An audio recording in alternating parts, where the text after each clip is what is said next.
श्रीमद् वाल्मीकिये रामायण बालकांड। पहला सर्ग। नारद जी का वाल्मीकि मुनि को संक्षेप में श्री रामचरित्र सुनाना।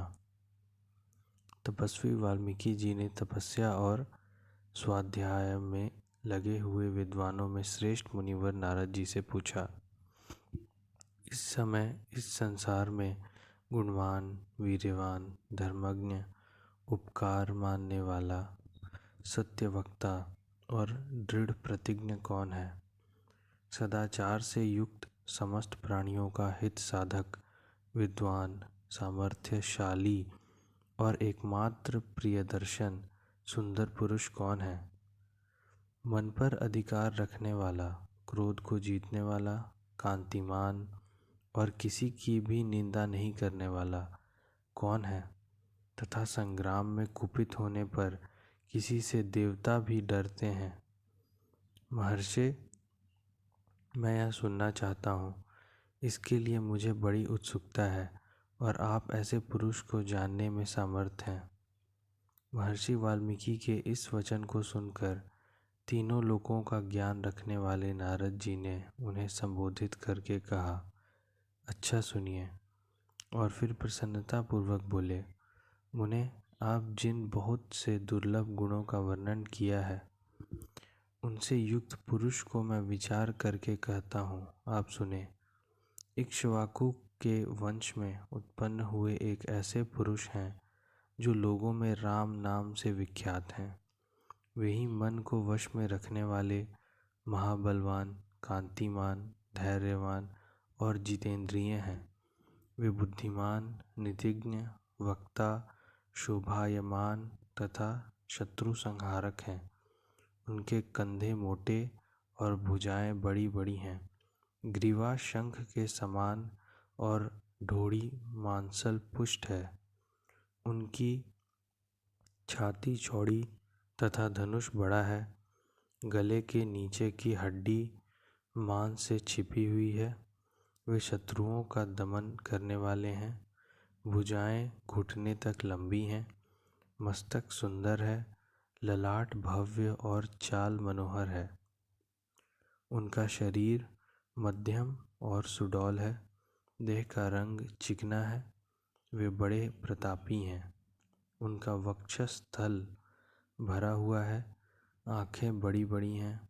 वे शोभायमान और शुभ लक्षणों से संपन्न हैं। धर्म के ज्ञाता, सत्य प्रतिज्ञ तथा प्रजा के हित साधन में लगे रहने वाले हैं। वे यशस्वी, ज्ञानी, पवित्र, जितेंद्रिय और मन को एकाग्र रखने वाले हैं। प्रजापति के समान पालक, श्री संपन्न, वैरी विध्वंसक और जीवों तथा धर्म के रक्षक हैं। स्वधर्म और स्वजनों के पालक, वेद वेदांगों के तत्ववेत्ता तथा धनुर्वेद में प्रवीण हैं।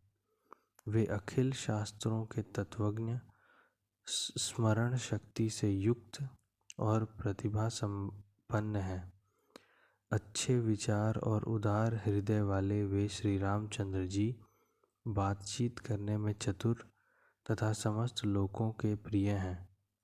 जैसे नदियाँ समुद्र में मिलती हैं, उसी प्रकार सदा राम से साधु पुरुष मिलते रहते हैं। वे आर्य एवं सब में सम्मान भाव रखने वाले हैं। उनका दर्शन सदा ही प्रिय मालूम होता है। संपूर्ण गुणों से युक्त वे श्री रामचंद्र जी अपनी माता कौशल्या के आनंद बढ़ाने वाले हैं। गंभीरता में समुद्र और धैर्य में हिमालय के समान हैं। वे विष्णु भगवान के समान बलवान हैं। उनका दर्शन चंद्रमा के समान मनोहर प्रतीत होता है। वे क्रोध में कालाग्नि के समान और क्षमा में पृथ्वी के सदृश हैं। त्याग में कुबेर और सत्य में द्वितीय धर्मराज के समान हैं। इस प्रकार उत्तम गुणों से युक्त और सत्य पराक्रम वाले सद्गुणशाली अपने प्रियतम ज्येष्ठ पुत्र को, जो प्रजा के हित में संलग्न रहने वाले थे, प्रजा वर्ग का हित करने की इच्छा से राजा दशरथ ने प्रेमवश युवराज पद पर अभिषिक्त करना चाहा। तदंतर राम के राज्याभिषेक की तैयारियां देखकर रानी कैकेयी ने, जिसे पहले ही वर दिया जा चुका था, राजा से यह वर मांगा कि राम का निर्वासन और भरत का राज्याभिषेक हो। राजा दशरथ ने सत्य वचन के कारण धर्म बंधन में बंधकर प्यारे पुत्र राम को वनवास दे दिया। कैकेयी का प्रिय करने के लिए पिता की आज्ञा के अनुसार उनकी प्रतिज्ञा का पालन करते हुए वीर रामचंद्र वन को चले। तब सुमित्रा के आनंद बढ़ाने वाले विनयशील लक्ष्मण जी ने भी अपने बड़े भाई राम को बहुत ही प्रिय थे। अपने सुबंधुत्व का परिचय देते हुए स्नेहवश वन को जाने वाले बंधुवर राम का अनुसरण किया और जनक के कुल में उत्पन्न सीता भी, जो अवतीर्ण हुई देव माया की भांति सुंदरी, समस्त शुभ लक्षणों से विभूषित स्त्रियों में उत्तम, राम के प्राणों के समान प्रियतमा पत्नी तथा सदा ही पति का हित चाहने वाली थी, रामचंद्र जी के पीछे चली। जैसे चंद्रमा के पीछे रोहिणी चलती है, उस समय पिता दशरथ और पूर्ववासी मनुष्यों ने दूर तक उनका अनुसरण किया। फिर श्रृंगवेरपुर में गंगा तट पर अपने प्रिय निषादराज गुह के पास पहुंचकर धर्मात्मा श्री रामचंद्र जी ने सारथी को विदा कर दिया। निषादराज गुह, लक्ष्मण और सीता जी साथ राम ये चारों एक वन से दूसरे वन में गए। मार्ग में बहुत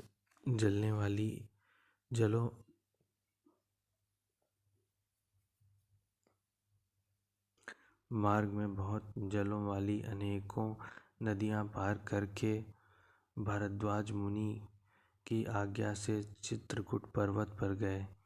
वहां वे तीनों देवता और गंधर्वों के समान वन में नाना प्रकार की लीलाएं करते हुए एक रमणीय पर्णकुटी बनाकर उसमें सानंद रहने लगे। राम के चित्रकूट चले जाने पर पुत्र शोक से पीड़ित राजा दशरथ उस समय पुत्र के लिए विलाप करते हुए स्वर्गगामी हुए। उनके स्वर्ग गमन के पश्चात वशिष्ठ आदि प्रमुख ब्राह्मणों द्वारा राज्य संचालन के लिए नियुक्त किए जाने पर भी महाबलशाली वीर भरत ने राज्य की कामना न करके पूज्य राम को प्रसन्न करने के लिए वन को ही प्रस्थान किया। वहां पहुंचकर सद्भावना युक्त भरत जी ने अपने बड़े भाई सत्य पराक्रमी महात्मा राम से याचना की और यूं कहा, धर्मज्ञ आप ही राजा हो। परंतु महान यशस्वी परम उदार प्रसन्न मुख महाबली राम ने भी पिता के आदेश का पालन करते हुए राज्य की अभिलाषा न की और उन भरताग्रज ने राज्य के लिए न्यास रूप में अपनी खड़ाओं भरत को देकर उन्हें बार बार आग्रह करके लौटा दिया। अपनी अपूर्ण इच्छा को लेकर ही भरत राम के चरणों का स्पर्श किया और राम के आगमन की प्रतीक्षा करते हुए वे नंदीग्राम में राज्य करने लगे। भरत के लौटने पर सत्य प्रतिज्ञ जितेंद्रिय श्रीमान राम ने वहां पर पुनः नागरिक जनों का आना जाना देखकर एकाग्र भाव से दंडकारण्य में प्रवेश किया। उस महान वन में पहुंचने पर कमल लोचन राम ने विराध नामक राक्षस को मारकर शरभंग, सुतीक्ष्ण, अगस्त्य मुनि तथा अगस्त्य के भ्राता का दर्शन किया। फिर अगस्त्य मुनि के कहने से उन्होंने ऐन्द्रधनुष, एक खंग और 2 तुणीर, जिनमें बाण कभी नहीं घटते थे, प्रसन्नतापूर्वक ग्रहण किए। एक दिन वन में वनचरों के साथ रहने वाले श्री राम के पास असुर तथा राक्षसों के वध के लिए निवेदन करने को वहां सभी ऋषि आए। उस समय वन में श्री राम ने दंडकारण्यवासी अग्नि के समान तेजस्वी उन ऋषियों को राक्षसों के मारने का वचन दिया और संग्राम में उनके वध की प्रतिज्ञा की। वहाँ ही रहते हुए श्री राम ने इच्छा अनुसार रूप बनाने वाली जनस्थान निवासिनी शूर्पणखा नाम की राक्षसी को कुरूप कर दिया। तब शूर्पणखा के कहने से चढ़ाई करने वाले सभी राक्षसों और खर, दूषण, त्रिशिरा तथा उनके पृष्ठपोषक असुरों को राम ने युद्ध में मार डाला। उस वन में निवास करते हुए उन्होंने जनस्थानवासी 14,000 राक्षसों का वध किया। तदंतर अपने कुटुंब का वध सुनकर रावण नामक राक्षस क्रोध से मूर्छित हो उठा और उसने मारीच राक्षस से सहायता मांगी। यद्यपि मारीच ने यह कहकर कि रावण उस बलवान राम के साथ तुम्हारा विरोध ठीक नहीं है, रावण को अनेकों बार मना किया, परंतु काल की प्रेरणा से रावण ने मारीच के वाक्यों को टाल दिया और उसके साथ ही राम के आश्रम पर गया। मायावी मारीच के द्वारा उसने दोनों राजकुमारों को आश्रम से दूर हटा दिया और स्वयं राम की पत्नी सीता का अपहरण कर लिया। उसने जटायु नामक गृध्र का वध किया। तत्पश्चात जटायु को आहत देखकर और सीता का हरण सुनकर रामचंद्र जी शोक से पीड़ित होकर विलाप करने लगे। उस समय उनकी सभी इंद्रियां व्याकुल हो उठी थीं। फिर भी उसी शोक में पड़े हुए उन्होंने जटायु गृध्र का अग्नि संस्कार किया और वन में सीता को ढूंढते हुए कबंध नामक राक्षस को देखा, जो शरीर से विकृत तथा भयंकर दिखने वाला था। महाबाहु राम ने उसे मारकर उसका भी दाह किया, अतः वह स्वर्ग को चला गया। जाते समय उसने राम से धर्मचारिणी शबरी का पता बतलाया और कहा, रघुनंदन, आप धर्मपरायणा सन्यासिनी शबरी के आश्रम पर जाइए। शत्रुहंता महान तेजस्वी दशरथ कुमार राम शबरी के यहाँ गए, उनसे इतना भली भांति पूजन किया।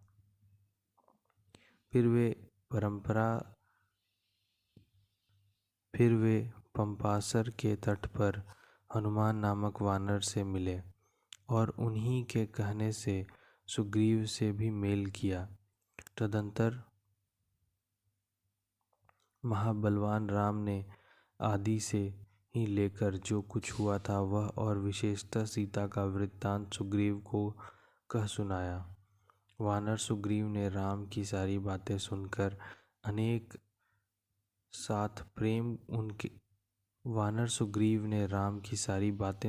उनके साथ प्रेम पूर्वक अग्नि को साक्षी मानकर मित्रता की। उसके बाद वनराज सुग्रीव ने स्नेहवश वाली के साथ वैर होने की सारी बातें राम से दुखी होकर बतलाईं। उस समय राम ने वाली को मारने की प्रतिज्ञा की।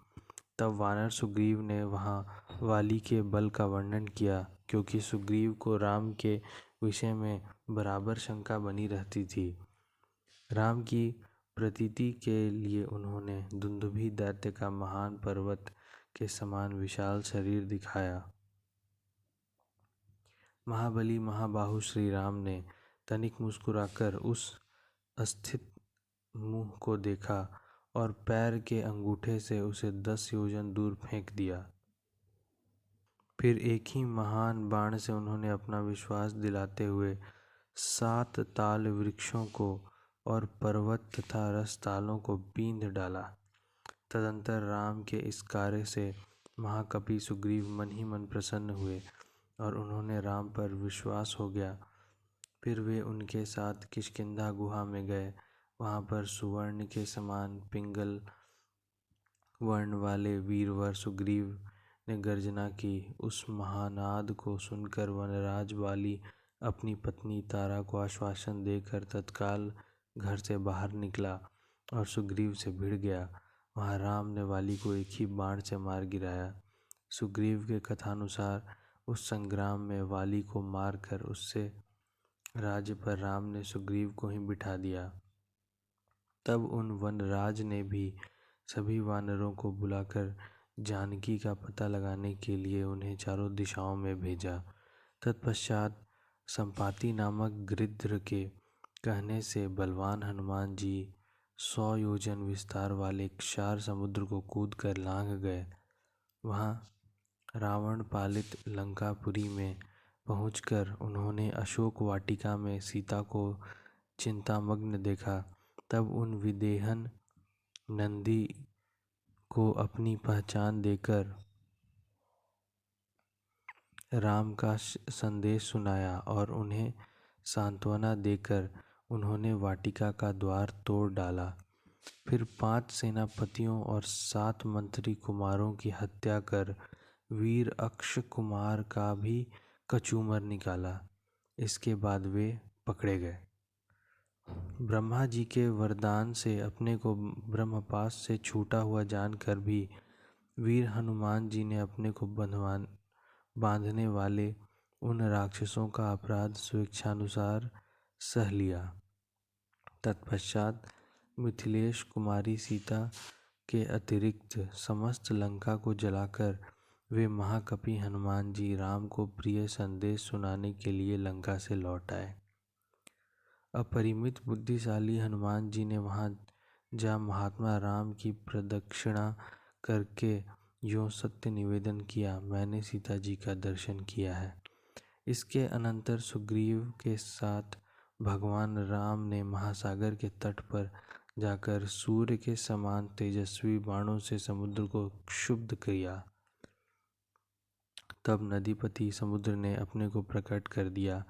फिर समुद्र के ही कहने से राम ने नल से पुल निर्माण कराया। उसी पुल से लंकापुरी में जाकर रावण को मारा। फिर सीता के मिलने पर राम को बड़ी लज्जा हुई। तब भारी सभा में सीता के प्रति वे मर्मभेदी वचन कहने लगे। उनकी इस बात को न सह सकने के कारण साध्वी सीता अग्नि में प्रवेश कर गईं। इसके बाद अग्नि के कहने से उन्होंने सीता को निष्कलंक माना।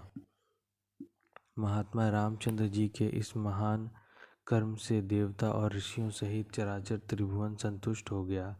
फिर सभी देवताओं से पूजित होकर राम बहुत ही प्रसन्न हुए और राक्षस राज विभीषण को लंका के राज्य पर अभिषिक्त करके कृतार्थ हो गए।